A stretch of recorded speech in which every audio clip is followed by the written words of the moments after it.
আমাদের পার্লারে দেখুন কত যত্ন সহকারে কাজ হচ্ছে এবং আমাদের পার্লার হচ্ছে একদম রাস্তার উপরেই মহিশিলা বয়েজ হাই স্কুলের সামনেই। আমি একটু দিদিকে জিজ্ঞাসা করবো, দিদি অলমোস্ট হয়েই গেছে। দিদি আপনার কেমন লাগলো? আমার তো ভীষণ ভালো লাগে, এখানে সার্ভিসও খুব ভালো আর দিদিদের ব্যবহার ভীষণ ভালো। এখানে আমার সেকেন্ডবার, প্রথমবার আমি ফার্স্ট যখন এসেছিলাম দিদিদের ভীষণ ভালো ব্যবহার আমি পেয়েছি, তাই সেকেন্ডবার আবারও এসেছি। আপনাদেরকেও বলবো যে আপনারাও সবাই আসুন। আপনি কোথা থেকে এসেছেন দিদি? আমি এখান থেকেই এসেছি, মহিশিলাতে। মহিশিলাতেই থাকেন, যাক থ্যাংক ইউ, আপনি আবার আসবেন।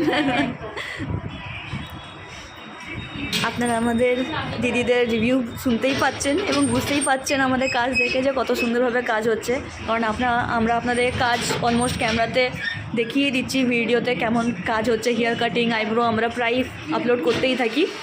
আর এখানে তাছাড়া যা এত ভিড় আপনি যেটা দেখছেন সেটা হচ্ছে আমাদের ক্লায়েন্টরা, মানে এনারা আমাদের স্টুডেন্ট হচ্ছেন কিছুজন, স্টুডেন্টরাও কাজ করছেন। তাছাড়া দেখুন কত সুন্দরভাবে আমাদের বার্থডে সেলিব্রেটের জন্য ডেকোরেট করা হয়েছে। আজকে একটা ইনফ্যাক্ট এই রূপালিদির বার্থডে বলা যে আমরা একটু সেলিব্রেটও করব। তো আপনারা আসুন আমাদের পার্লারে, কারণ আমাদের পার্লারে আপনারা সব ধরনের ফেসিলিটিস তো পেয়েই যাবেন এবং মাঝে মধ্যে আমাদের মজা মস্তি চলতেই থাকে। তা আমাদের পার্লারে ভিজিট করুন এবং আমাদের কাজ এসে দেখে যান।